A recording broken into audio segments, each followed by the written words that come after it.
ஐயா, அனைவருக்கும் வணக்கம். மலச்சிக்கலை பற்றி சொல்கிறேன்னு சொல்லியிருந்தேன். இன்னைக்கு நீங்கள் கேட்காமையே நான் சொல்லிடுறேங்க ஐயா.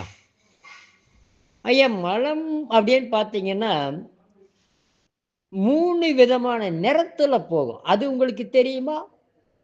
என்னது? மலம் 3 வகையில போகுமா? ஆமா, 3 வகையா போகும்.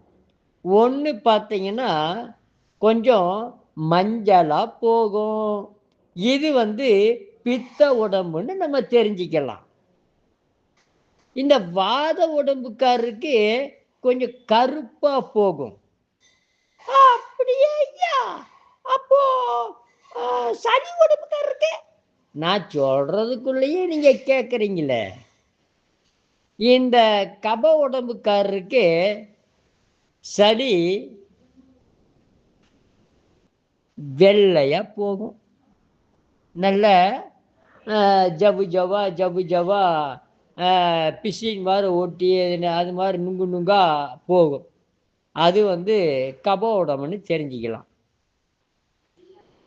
இந்த 3 உடம்புக்காரருமே நான் சொன்ன மாதிரி உணவை நல்லா ரசித்து ருசித்து மென்று உமிழியோட கலந்து விழுங்கினா கண்டிப்பாக இதிலிருந்து நம்ம மீண்டு வந்துடலாம். இது போக நம்ம மலச்சிக்கலுக்கு முதல் காரணம் என்ன தெரியுங்களா? சளி தொல்லை. என்னது?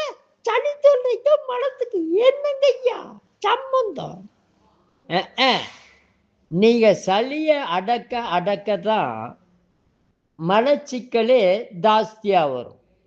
குழந்தைகளுக்கு நீங்க முதல்ல பார்த்துக்கினா மூக்கில் ஒழுகிட்டு நிறைய குழந்தைகள்லாம் நாங்கள்லாம் அப்படித்தான் இருந்தோம். எங்களுக்கெல்லாம் பாரு நல்லத்தான் இருக்கிற நோய் இல்லை.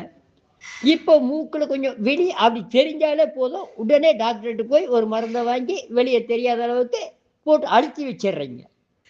அது அழுத்தி வச்சதுனால தான் இப்போ அவங்களுக்கு மலச்சிக்கலை உண்டு பண்ணுது. மற்றது விவரம் நாளைக்கு சொல்கிறேனே. வாழ்க வளர்க உயர்க. நன்றி, வணக்கம்.